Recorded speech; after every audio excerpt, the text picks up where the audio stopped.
a turnover at halfway. Oh, yes, sir. Yes, sir. Clock at 10. Adams the off balance. Oh, my goodness. Two on the clock.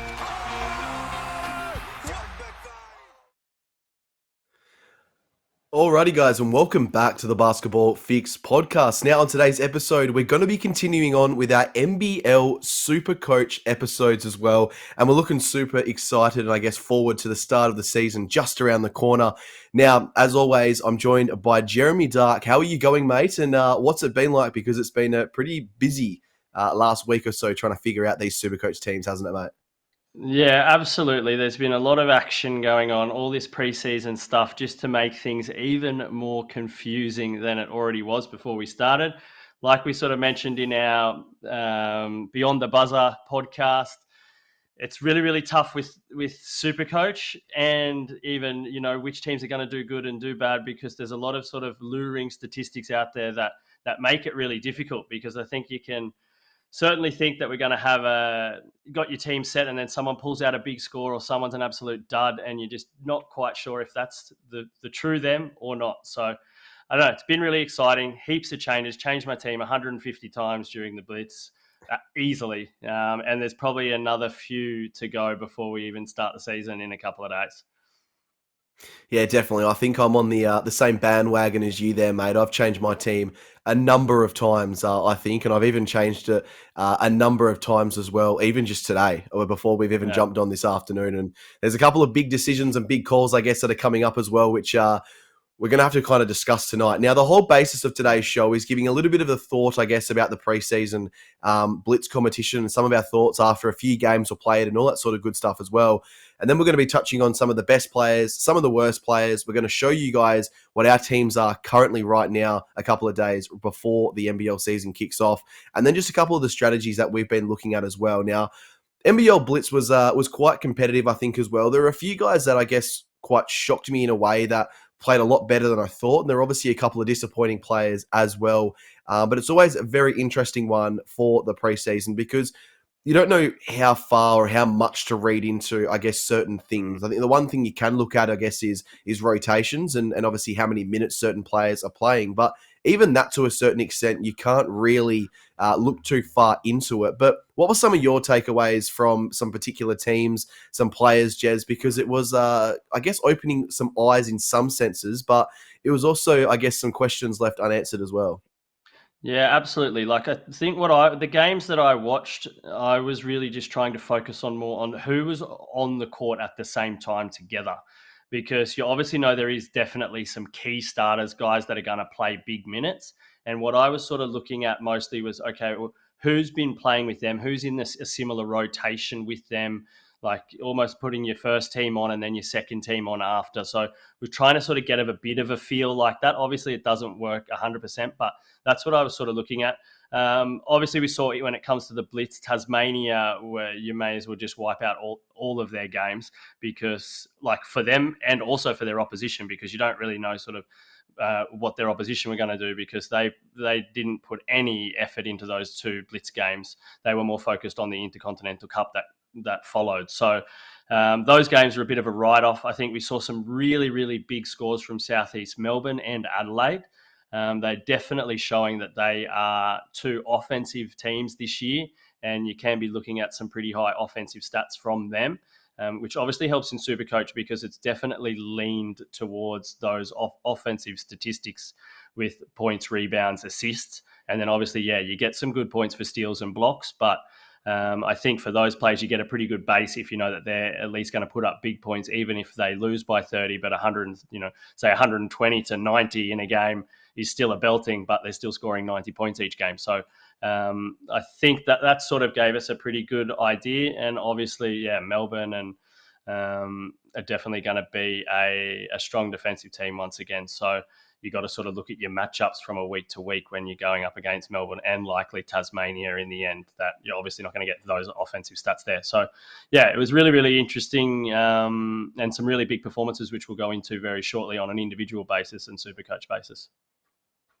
Yeah, definitely. And I think the biggest thing, like you mentioned there, was obviously with Tassie. And I guess you've really got to look at those intercontinental games as well to really, I guess, Mm, try and take a few things on what they're going to do this upcoming NBL season. And I think that's actually probably the best basis out of all of these pre-season games so far, because they were putting their best team on the park to try and walk away with a gold medal or a gold medallion, whatever they were calling it. mm, So we really got to see what their rotations are going to look like. And I think a couple of their players mm. have impressed myself. A couple of their players have also impressed you, mate. But speaking of Yeah. players who have impressed us, we're going to be going into who have been some of the better players in the NBL preseason so far. Now, we're going to break it into three categories.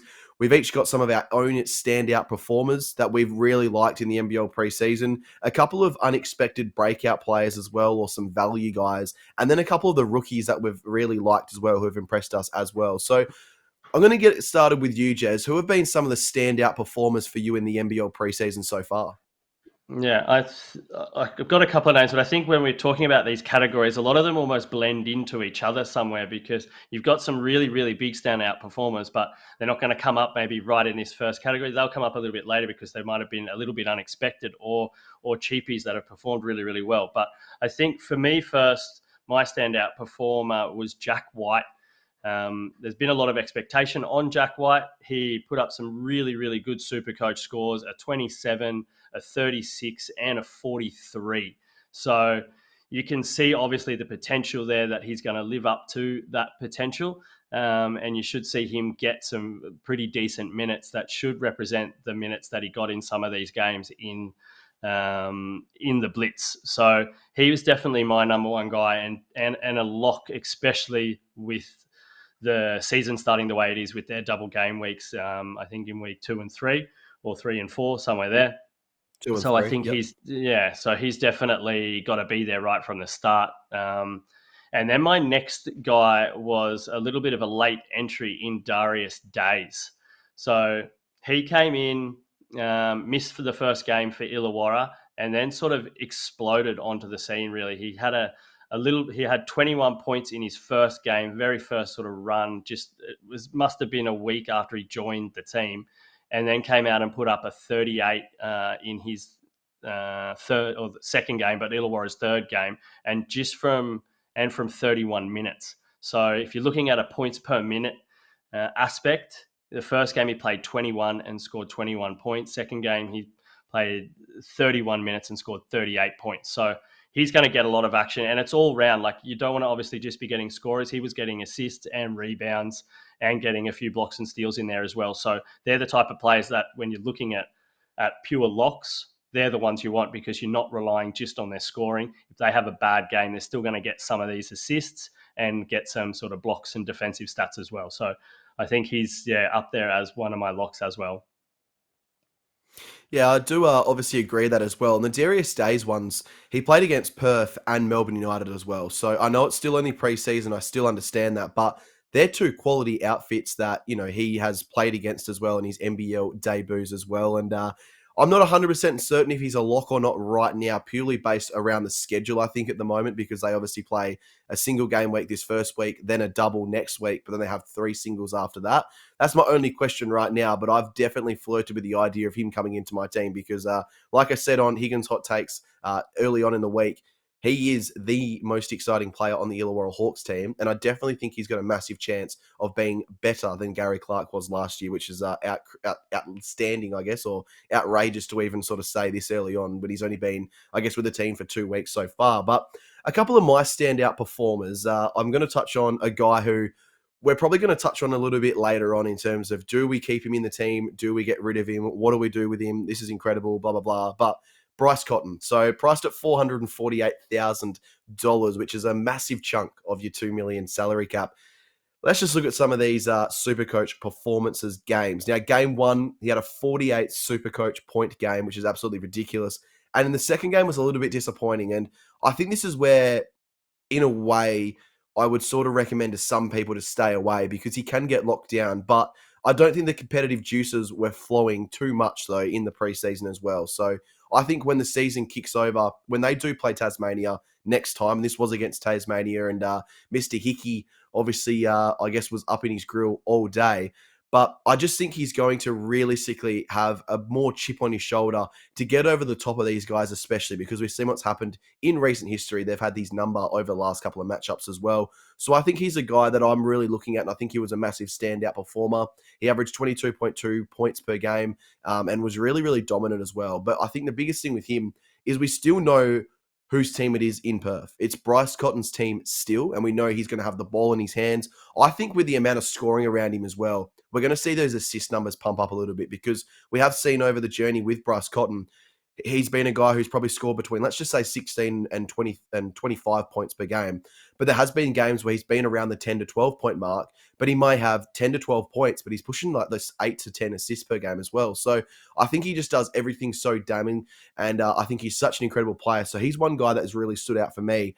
Now, the other guy that I want to touch on has to be Cam Oliver. So I think when we spoke about this last week, this is a guy who I was all in on straight away. Now, when we touch on who was the first guy into our team, this guy for me was Cam Oliver. So his 3 games that he played in the preseason, 2 of them were off the bench and another one he started. He had 45 Supercoach points in game 1, 36 in game 2, and 33 in game 3, I think it was. So I might have got those last 2 mixed around, but incredible. Double machine, block machine, highlight machine. He was averaging between 15 and sort of 18 points for all of those games, pushing those doubles like I mentioned as well. I think he had a 16-point, 12 rebound game there as well. So when we're touching on a guy who is exciting, who is a points per minute beast, and a guy as well who, when we're touching on, the double factor, you mentioned Darius Days there with a 38 Supercoach points game.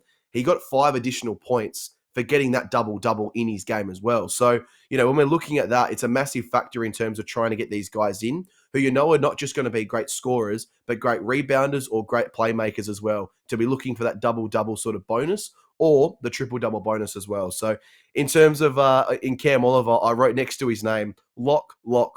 He is the biggest lock in my team right now. He's a guy that I'm really flirting with, obviously making my starting captain this upcoming round as well to kick off NBL SuperCoach. And we all know what that can be like. If you don't nail your first captain, it can be absolutely traumatizing going into the season as well. I just want to quickly take you guys all back to last season. I brought Aaron Baines in round 2 and was pretty excited by him, put the captaincy on him. He had a double game week.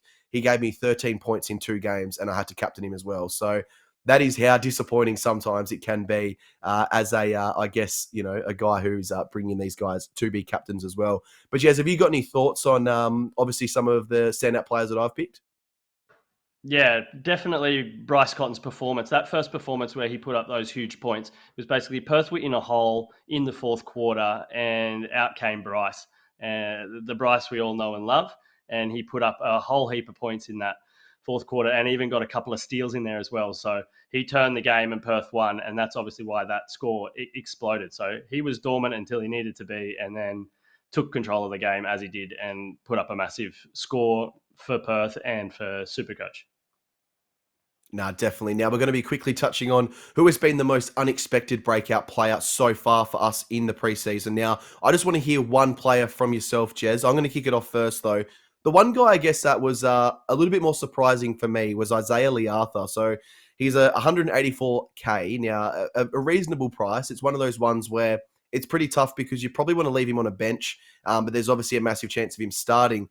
In game 1 of the preseason, he had 39 Supercoach points, and then in game 2, had 25 Supercoach points as well. So, again, the hardest part with obviously a guy like Leartha is we don't know what his role is going to be like for the Sydney Kings because they've got such a stacked roster.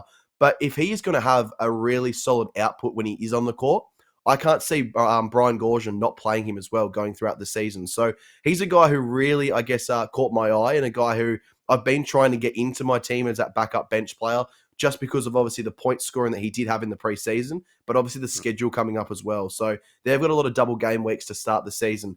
But what's one breakout player for yourself, Jez, that you're excited about? Yeah, Lockie Albridge for sure. Playing for Illawarra, I think he's in a lot of teams. I can't remember exactly the percent, but I'm pretty sure he's a very, very popular player, and he made it almost for everybody that you've got to have him in your team from the start because he had in his 3 preseason games, he had a 33, a 12, and a 35, but extremely reduced minutes when he scored 12. And he was doing it all, getting a lot of assists, which is really, really interesting. I think we thought he would be down low getting points, but he was also getting a lot of assists and really, really good defensive stats. So he's definitely a guy that I think most people are going to have, at least starting on the bench for them, because he's definitely a key guy in everybody's lineup to start with. Illawarra also having a couple of early game weeks, double game weeks. Yeah, I think definitely in obviously round 2, when we're looking at guys who may be having a single game week next week, he's a guy who, I think we can bank on him for 40 points over 2 games personally, I think. So I think that's obviously a really good unexpected breakout player to start. And like you said, he's in a number of teams to start the year, and it is because of a good reason as well. But who were some of the rookies that surprised you? We've both got one each here, mate. You take your pick on which one you want to talk about, because I think there were 2 major names in terms of some of these young guys that stood out. Yeah, I think for me, Almanza, obviously a next star. You'll hear a little bit more about Almanza during the year on Ryan's Path to Pro podcast or podcast show. But he had a couple of really big games. He had an 18-point game in game 1 and then a 32-point game 2. Now, the interesting thing for me when I was watching the Perth games was how often he was on with Keanu Pinder. I think we thought a lot that they would be sort of exchanging roles, and Amanza might be coming on when Pinder's getting a rest, but it wasn't the case. So I think we're going to see a little bit when they're both playing together, and that's obviously going to help his points. His shooting was off a little bit in some games, so you could think, okay, maybe he's not going to shoot as much, or if he drops a few of those, these scores then elevate. So I think definitely have to keep your eye on him when Perth go into their period where they're playing a lot of double game weeks. Maybe not at the start because of the schedule, but someone that you need to have your eye on. What about you, Josh? Yeah, definitely not.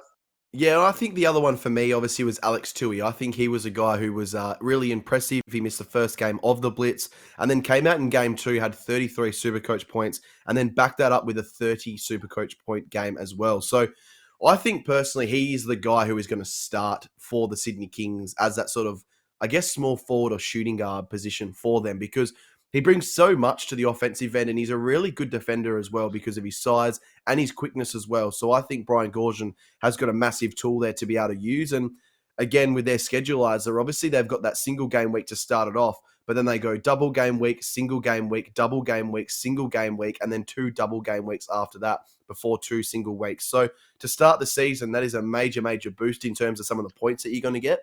And obviously, necessarily, you're going to need those longevity guys who can make a little bit of cash as well, which he definitely can, priced at $191,000. Now, let's get into some of the worst players, mate, because there were a couple. I'm going to kick this one off now. The most disappointing player for me, I think, would have to be Xavier Cooks. So, quick shout out to Derek Rucker, not Darius Rucker, but Derek Rucker. He said Xavier Cooks is the best player in the NBL.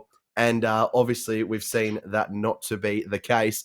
20 points in his first SuperCoach game, 18 points in his second SuperCoach game. And Brian Goorjian saw enough and decided to rest him for game 3. Break even of 30 to start the season as well. So in terms of obviously a guy who could definitely score that and make some money as well, if he's going to start to come out with these 20-point games to start the year, I think they're going to be in a bit of strife in terms of the cash loss that he will sort of inevitably go through to start the season. So when we're looking at bringing these star guys in, it's one for points, but also to keep that cash up, because you don't want him to be losing cash and then it'd be really, really easy when he does start to play good for people to bring him in, because at the end of the day, there was no point in doing so. Yes, you've saved a trade, but you've also, in a way, lost cash generation as well, which is the most important part of the game. So he was very disappointing for me. And the other one that I wanted to quickly touch on was Jonah Bolden. So he's going to have an increased role to start the season. I know their schedule is quite disappointing because obviously they have the 2 single game weeks. They go over to the States. But once they come back, they have got a run of double game weeks as well, which is super exciting. But for his 3 games, he had 11 SuperCoach points in the first game, 14 SuperCoach points in the second game, and finished with 0 SuperCoach points in his third game, whilst playing 24 minutes as well. So he's one who is a really nice price point at $245,000. But if the production is not going to be there, he is a definite stay away for me. Who are some of the guys that underperformed for you, Jez, at the NBL preseason?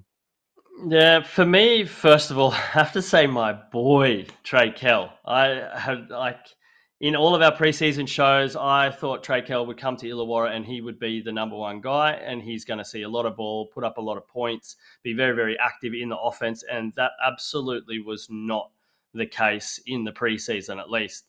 So he had a 16-point game, a 14-point game, and then didn't play the third game. So a little bit like Xavier Cooks in that aspect, I think. He had high expectations, didn't get his hands on the ball a whole lot. So you just hope that it's one of those statistics where, yeah, that they're going to see a lot more production once the real games start coming around, and not wanting to give away too much in these preseason games. And then the other guy for me was definitely Jordan Hunter, moving from the Kings to Southeast Melbourne. I think we all expected him to have see a lot more action, and it's now his time to be the number one center. He's the guy in the key. He's the center of their forward attack, really.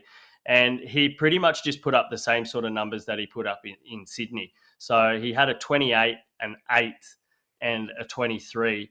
And with a break even now of 21, and that being his price point, I don't think, even with Southeast Melbourne having that little double game week in round 2, you can't even sort of look at him, because you can't expect a price rise from him if he's just putting up those numbers in the NBL Blitz. So yeah, that was a bit of a shame, because we were sort of expecting that he could maybe go up around the 30s or something like that in projections, but it definitely hasn't been the case.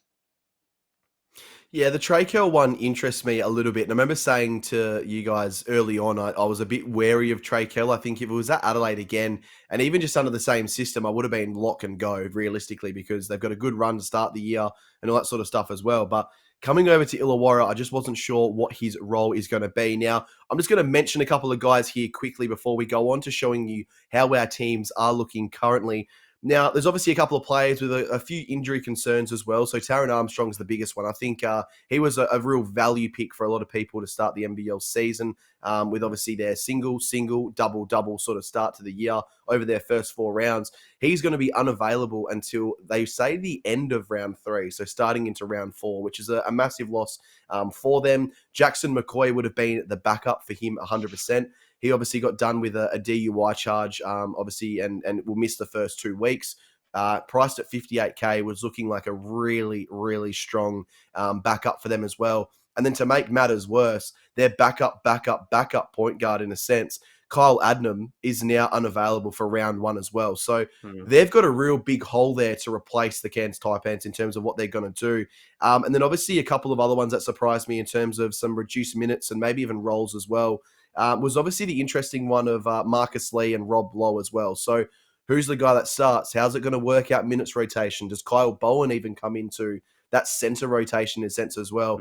You know, we were looking at them potentially being Marcus Lee sort of 25 minutes and really being productive in those 25 minutes. But are we going to see Rob Lowe at the 25-minute mark and maybe a Marcus Lee at the 18 to 20-minute mark? There's a lot of questions around their roles and I guess the time sort of frame as well.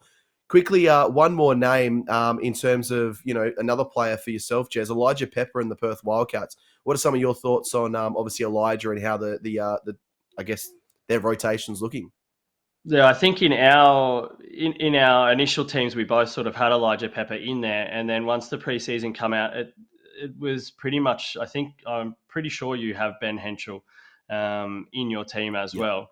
But yeah, I think we obviously saw, okay, who's going to be the guy that comes in there, and who Perth going to put their faith in first. And fair enough, it's got to be Ben Henschel, because he's obviously been there before. They know a lot more about him. They know what he's all about. Pepper did put up some really good scores, and when he did get hot, he certainly got hot and put up. Yeah, I think he even had a couple of over 20-point scores in the NBL Blitz. But you saw when it came to the minutes and even the composure of Henschel, he sort of waited for his times. He didn't force anything. He looked more like the complete player. So if I was John Rillie, I'd also be having Henschel there obviously at the beginning of the season, putting your faith in the guys you know. So I think, for us that all had Elijah Pepper, he might get some big scores, but I don't think it's going to be consistent enough to have him in your team, because he could all of a sudden get a 6 or a 5, but then put up a 20. So it makes it a little bit tough to have him there, with Ben Henschel being that first option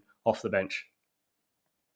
Yeah, definitely. I think it's very interesting because when we look at their schedule to start the year, and obviously it's the we spoke about it earlier, but single, single, double, and then single, single, single, double, double, double, double, double, double. So it's going to be interesting because I'm not sure if they've set their rotations at all. Because when we look to the preseason, it was a bit of a mix and match on the bench. So Michael Harris, Elijah Pepper, and Ben Henschel were all playing at least 20 minutes, I guess, back in that sort of preseason, setting as well. And they were all putting up really good Supercoach numbers as well. So Elijah Pepper's definitely not completely off my radars right now. But in terms of obviously the schedule and what we want to see from a guy like him, it's obviously making cash at $69,000. So I think right now I've currently left him out because I would tend to go for a guy like Kelly LePepe or a Tyler Robinson or another guy who we're going to be touching on very quickly. So, yeah, it's a massive watch, and I think it's going to be a guy that I want to get into my team. And obviously, I think it's going to be a bit of a wait and see after this first week as well, which we get the luxury of sitting back and watching him, and then obviously not losing any of the cash generation because we know it takes 3 games for these guys to start making money. Now, mate, let's get into our teams, and I'm going to kick it off as well. So this is where we're going to look at our teams and give some of our thoughts as why we've picked some of these players, and obviously why we're going to be looking to go into some of these as well. Now, like I've mentioned, my biggest locks have been, I guess so far, Cam Oliver and Bryce Cotton. Obviously, Bryce is a guy that I am a little bit skeptical on in terms of do I start him or do I look to make some cash somewhere else or get some value somewhere else as well? I think Jax White's preseason has been outstanding. I think, like you mentioned there, some of the numbers that he was putting up, in particular, that 40-odd point game where he had a monster double-double as well and looked really, really strong. He is now a definite lock in my team. And obviously you mix that with the schedule as well. He's going to be a really, really important player to see if my team and a lot of people's teams do succeed in NBL 25. And then you've got Will Magnay as well. Now, I just don't know if there's a lot of depth in the forwards and the center positions because, you know, Xavier Cooks is another guy that's obviously been talked about. Sam Froling, Darius Days is a guy who's come to it. There's a lot of questions about them so far for myself, but I don't really see too many questions with Will Magnay. Obviously, the body is one of them, but you know, he had 19 points and 7 rebounds in that bronze medal game. He had a 5-block game in the Intercontinental Cup as well. He's had a lot of great moments. And I just think he's a guy who's going to have a really productive season, hopefully. And obviously their schedule does allow me to start him in a sense. So they go single, single, double, single, double to start the season. So playing a good amount of points, but obviously it's going to be interesting to see how they go. And then on the bench, Lachlan Aldrich and Ben Henschel are my backup forwards. I've got Rocco Zakarski currently as my backup center, and then my 2 backup guards are Angus Glover and Jonah Antonio as well. So Jonah Antonio is a guy who's only just come into my team today purely because I think he will be the point guard or have an increased role to start the season. And obviously at $76,000, I think with Taron Armstrong out for a few weeks, Jackson McCoy and Cole Adnam, I think he's going to have a massive chance as well. He had some pretty impressive preseason numbers as well. So he's a guy to definitely watch to have a look at as well. So that's my team. But Jez, what's your team? Yeah, well, first I need to criticize your team. Nah, but not at all. Quite the opposite, really. I think Antonio's a massive pick. He hasn't even been on my radar. I didn't even look at him once. And then all of a sudden you go in and check out his scores, and he was solid. And you also think McCoy's also not going to be there. So McCoy played the preseason, so he should definitely, like you said, get some increased minutes. And it's a pretty good start to the year for them. So definitely a guy that you need to have a look at. If he's not in your team at the start, I think you can sneak him in there before round 3 when they have 2 double game week rounds. So very, very a big watch for him. And for me, yeah, well, I guess my team, I've gone for a very, very similar tactic to you. I think we have our bench players are, a little bit blended, but I've gone definitely Ben Henschel and Hickey, starting with my 2 guards on the bench. I just think they both put up decent numbers, and it's more about their price and then their expected score. I think that obviously their break evens are really low, and going from the preseason and seeing a little bit of their larger roles in their teams, that they should go up. I've got Lockie Aldrich as my bench center. And we talked about him earlier in the pod about how much he's going to expected to score this week, and also really low. And then I have Nick Marshall and Kelly LePepe as my bench forwards. Now, this is where I have a little bit of trouble, and these guys might change. I think we saw a lot of minutes from LePepe in Sydney, but that could very, very, very well be different after the first week. And I think that first game is going to be really key and could be sort of one of these guys I think are definitely likely to swap out for someone else that may be surprised that we didn't really see getting a larger role. Because same with Nick Marshall, he's been flirting with the starting side, and then you're just not quite sure how many minutes he's going to get. But you hope if he's not starting that he still gets enough minutes and then gets over his break even anyway and can earn you a bit of cash. When it comes to the starting side, we can definitely lock in, for me, Cam Oliver and Bryce Cotton. I think I don't have that same sort of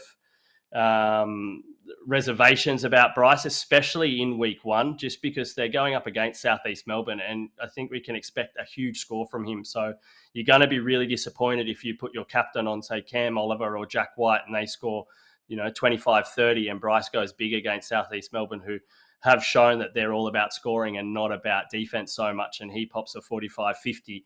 That can put you on the back foot straight away when it comes to total points. So I think you almost have to have Cotton because he's expected to score the most amount of points, for me anyway, in week one of any player in the competition. So that's obviously the guy you want to have as your captain. Then I've got, different to you, I have Jack White and Darius Days as my starting forwards, and I've got Cam Oliver as my starting centre. So Darius Days, I just think we saw what he could do. He's an all-round player. And same with Jack White. I think you get production in all point-scoring categories from these two guys. And that's why I have put them in. And they're also like moderately priced. I've sort of shared, I don't have, say, Magna's over 300K. I think a really, really good buy. I'd love to obviously have him in my team being a Tassie supporter. But I think I've just sort of tried to spread out that cash a little bit in a different way to you. So I have sort of three players that have the potential to be really, really premium scorers, and then try and use these first couple of weeks, or at least the first week, to maybe swap some of these players out that maybe didn't score as well as you thought that they would in the first week, and then get set for your double game weeks. Yeah, definitely. One quick thought that I've got, and I've got a couple of thoughts with your team to obviously to break down a little bit. Now, you've got 3 Illawarra players to start the year, and their schedule, they've got obviously a single game this week, then a double, then 3 singles after that. What's your thoughts around that to obviously see, are you going to move on from any of them? Because a guy like Dave O'Hickey, the reason I've left him out of my team, and he's been a very popular choice, I think he's currently sitting at 42% ownership. I think personally, if he doesn't fire on all accounts to start the year and doesn't make the cash, I feel like if I go against it, 42% of the people will have worse starts than me, hopefully. Now, obviously, it can work out very well. I think Lachlan Aldrich is a lock in everyone's team, and I think you can definitely start 1 or 2 of these guys. But why have you decided to go with 3? I just obviously see the potential in all 3 and think that we should see some price rises. And then I'm looking at sort of how my team is set up. Which players am I going to sort of trade out between rounds 2 and 3? And Illawarra come into that category of, okay, I can then see, is Darius Days a lock? Is Aldrich a lock for a few weeks? Because they go on a 3-week run of just single game weeks after round 2. So potentially you could lose one of these in round 1 and lose one in round 2, or drop 2 in round 2 and move on to teams, say maybe picking up someone from Adelaide or Cairns from that round 2 to round 3 trade. So I don't sort of see a real problem with that, because I've got a couple of Sydney players that should be locks. And the only other player would be sort of Weisscam, who, I didn't mention when we were talking about it, which is a little bit of a point of difference, you could say, because Southeast Melbourne have that double game week. He'll get a price rise after round 2, and he put up 2 30-point scores in pre-season. So I see him as a potential player that can make me just some quick cash, and then look to then trade him out for someone that maybe that we've missed, that is still in that pretty good price range from round 2 to round 3. So, I just see that I have some pretty good flexibility around who I want to trade from rounds 2 to round 3. And then I've got the guys that I think that should be still in there, maybe up to round 5. So those Illawarra players are definitely on the chopping block after round 2, or round 2. Yeah, definitely. I think it's going to be very interesting to see, obviously, how we construct our teams, and obviously how the listeners as well construct their teams to end this season, and I guess to start this season, I should say. But I've, I guess, been really, and look, we mentioned it quickly. We're going to touch on one last topic before we obviously end today's episode. We'll have a very quick discussion on this as well. But Bryce Cotton has been the talk of the town, I guess, in terms of NBL SuperCoach. Now, the reason I'm going to start off, and I'll kick us off with obviously the Bryce Cotton conversation, but the reason I've started Bryce is obviously it's a single, double, single, whatever it is, sort of start to his season. I just believe in those single game weeks, he can still give you what some of these other guys are going to give you in a double game week. So, a lot of people have been, I guess, talking about Kendrick Davis and guys like Rob Edwards and all those sort of guys at the guard position. But if they go and stink it up one game whilst they're getting used to the NBL, it really could play into the Bryce Cotton owners' hands when they've got that 5-game period of double game weeks in a row. So let's just say, hypothetically, Bryce Cotton goes out and gives you 35 points in a single game week, and a guy like Kendrick Davis gives you a 45 in a double game week as well.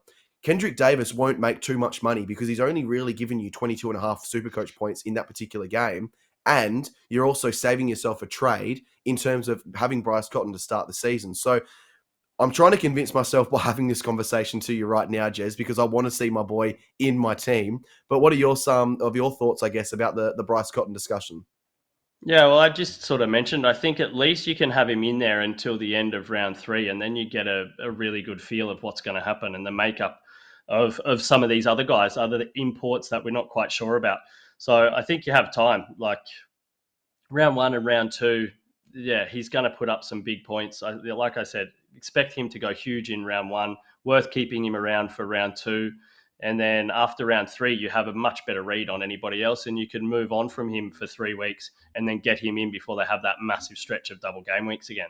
So, yeah, I think it's a good play based around round 1. And then, yeah, Bryce can do miracles. So I think you got to put your faith in Bryce to start the year for sure. Yeah, and I think one more thing as well is obviously he won't have a price drop or increase up until the end of round 3, because that is when he plays his first lot of 3 games as well. So you're not going to lose any cash before his double game week. You're not going to gain any cash, but you may lose a slight amount of cash when you are trading him. Or maybe you got a little bit more money to play with as well if he has a really good start to the season.